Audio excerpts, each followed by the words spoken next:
You are now tuned into Closer Talk TV. Yeah, let's go, baby. Let's go. Welcome back to Closer Talk TV. We got a good one for you today.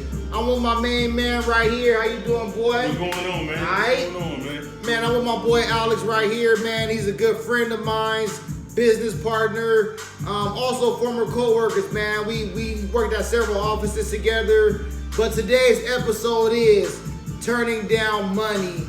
What do you mean turn down money, El Boogie? We gonna talk about that with y'all. Man, tell the people who you are, man, and what's going on with this turning down money thing, man. Well. First, my name is Alex. I've been in the collection game for over 10 plus years, man. I've been in the mud getting it. Been in some good collection agencies, been in some bad collection agencies. But in all, man, turning down money. What I look at with that, man, is never be afraid to turn down and hang up on money when you're closing a deal, because it's a strategy that you're using. Sometimes it's better to leave that where it's at. You left it, you turned down the money, get some time to think about it. Get some time to ponder on, because guess what? They know you have the better deal. So never be afraid to say, okay, well, I'll let this go for a day or so. We'll let them sleep on it. One thing that I learned in the game is being in collection, that's the best way for you to really, get where you want to get, hitting your number, get into that bonus check. Being the top guy in your agency. That's the main thing that you want to take out of that. Strategize. That's one of the strategies that I use, and I make good money from it. So, I just want to bless the people with that. And But you know what? That's some good insight, because a lot of people are professional debtors. Yeah. We were just talking about that a little earlier. People might throw something at you. I might can only do 75. Right. But $50, right. But they have a little more, so you may have to kind of check their temperature, see if they're able to pay more, and you may have to hang up with them respectfully, of course.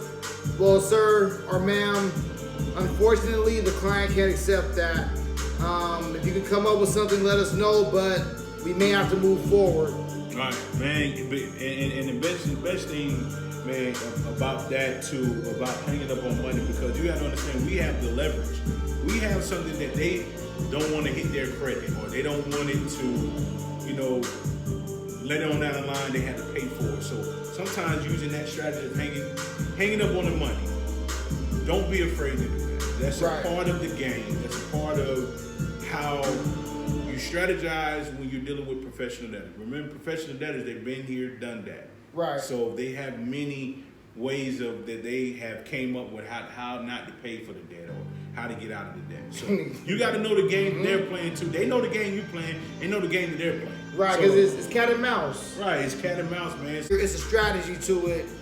It's definitely a way that you gotta hang up on these people. You don't want to just hang up mid-conversation, or just hang up because you don't like their tone, or maybe they said something you didn't like. It's a way that you go about it, right, bro? Right, definitely. It's definitely a way that you go about when we say hanging up on the money. It definitely had to be a strategy.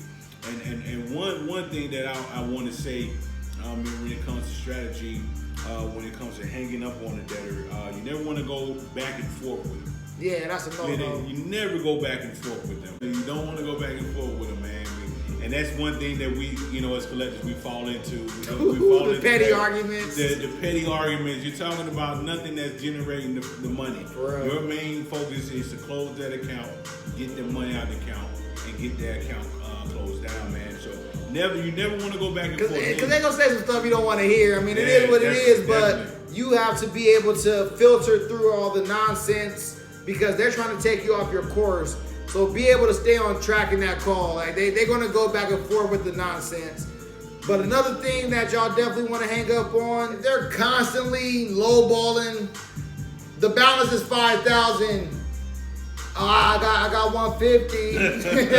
Now, bro, you know how they do. Yeah, they do. Nah, real. The balance is 2,000. Will they take 75? You got to know that they may be serious with their offer, but nevertheless, it has to be feasible to you for your numbers and also the client. Right, definitely, because Lowballing, that's a big part of the collection game. Professional debtors will try to lowball you every time. Every chance they get. Every chance they get. Knowing that they have the $500 or they have but they want to give you 80. But they want to give you $80 or they want to give you $75. You never take that first offer. Never take that first offer, because and we fall into that habit as collectors, because we want money right now. I don't want to say I got a payment, so I take a $50 payment, knowing that if they got $50, what I learned in the game, and I learned this from a lot of people, if they got $50, they got 75. They got 75, they got 100. If they got 100, they got 150. They got 150, they got 300. So, and it goes on and on. It's about you and your strategy on how you close to get that money. But have the patience, to keep probing for the money, because it's a long game. Yeah, exactly. It's a long game, because sometimes people will hear them throw a number out. You'll get excited. Okay, do you got the credit card today? No, just take a deep breath. Right. Remember, they're offering 100 towards a big balance. Well, ma'am, is there anyone that could probably help you come up with another 200? Right. Take the time to probe and find the money, sniff the money out like a K9. Don't just, like my boy said, don't just take the first offer they throw at you guys. For real, ladies and gentlemen. Red, don't take the first offer, man, because you'll start seeing yourself getting lowballed. Because you'll develop that strategy. Hey, I'm just gonna take whatever they give me. And they will even try you on some $20. Exactly. And $15. That's all I have. Well, again, that comes in the moment where you say, okay, I'm gonna hang up on the money. You got to. And if you do it the correct way, these people will call back, because, well, here's one of another kicker. You have to let them know what's going to happen if they don't pay. This has been another great episode of Closer Talk TV. H Boogie, thanks for showing up today, man. I appreciate you, man. Thank you for having me, man. No problem at all, my guy. Make sure you like this video, please. Share the content. Subscribe.